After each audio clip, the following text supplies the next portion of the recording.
తెలంగాణ ఉద్యోగుల సంఘం 8 ఏళ్ల తెలంగాణ ఉద్యోగుల వేతన తిప్పలు మారుతున్నాయంటూ హర్షం వ్యక్తం చేసింది. 8 ఏళ్ల తర్వాత రాష్ట్ర వ్యాప్తంగా ఉద్యోగులకు మొదటి తారీఖులోనే వేతనాలు పడడంతో ప్రభుత్వానికి ధన్యవాదాలు తెలిపారు. తెలంగాణ ఉద్యోగుల సంఘం నేతలతో మా bureau chief Srinivas face to face.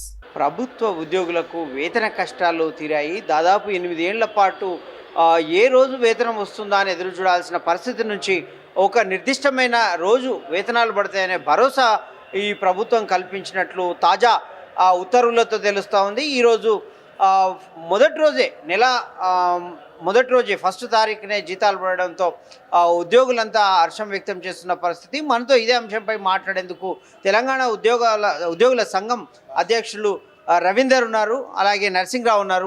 ముందు రవీందర్ గారిని మాట్లాడించే ప్రయత్నం చేద్దాం. చెప్పండి రవీందర్ గారు, వేతన కష్టాలు ఎప్పటి నుంచి మొదలయ్యాయి, ఎందుకు ఆ ఇబ్బందులు పడాల్సి వచ్చింది ఉద్యోగులు? రాష్ట్ర వ్యాప్తంగా పనిచేస్తున్న ఉద్యోగుల్లో జిల్లాల్లో పనిచేస్తున్న వారికి ఉద్యోగులకు 24 తారీఖు వరకు జీతాలు అందలేని పరిస్థితి ఉండింది. ఉద్యోగులకి సిబిల్ స్కోర్ పడిపోయి ఈఎంఐలు కట్టలేక అప్పులు పుట్టలేని దుస్థితిలో ఉన్న పరిస్థితుల్లో రాష్ట్ర ప్రభుత్వం మొదటి నెల లోపల 4 తారీఖు వరకు ఇచ్చేసింది.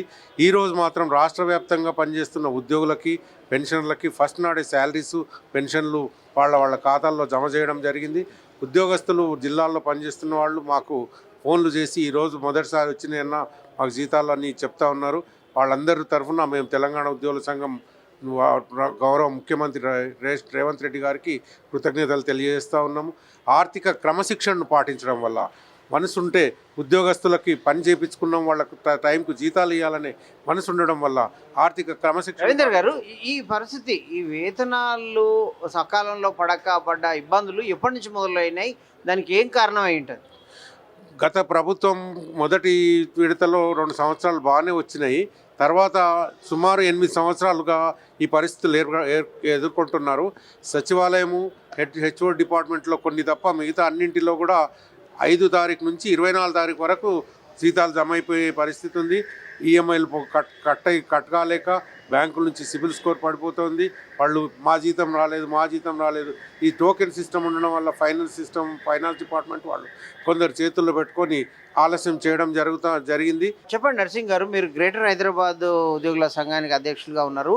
అసలు గ్రేటర్ హైదరాబాద్ అంటేనే మహానగరం. ఈ మహానగరంలో విపరీతమైన ఖర్చులు ఉంటాయి. చేతిలో పైసలు లేకపోతే ఆ రోజు గడవని పరిస్థితి. ప్రతిదీ గ్రామీణ ప్రాంతాల్లో అంటే ఏదో రకంగా గడపచ్చు, కానీ పట్టణ పరిస్థితులు అట్లా ఉండదు. కాబట్టి ఈ హైదరాబాద్లో, గ్రేటర్ హైదరాబాద్లో గత 8 ఏళ్ళుగా మీరు అనుభవించిన ఇబ్బందులు ఏంటి, ఇప్పుడు ఎట్లాంటి పరిస్థితి ఉంది? ఫస్ట్ మీడియా అన్నలకు నమస్సుమాంజలి. తెలంగాణ ఉద్యోగుల సంఘం greater Hyderabad city president Narasimharao నా పేరు. గత 8 ఏళ్ల పాలనలో చాలా ఎంప్లాయీస్ అవస్థలు పడ్డారు. చాలా బాధాకరమైన విషయం. ఇదే సీఎం గారు జీతాలు ఇవ్వని పరిస్థితి ఏర్పడ్డది. కాబట్టి అతను ఎంప్లాయీస్ని లైట్ తీసుకోమని చాలా మళ్ళీ లైట్ తీసుకున్నాడు.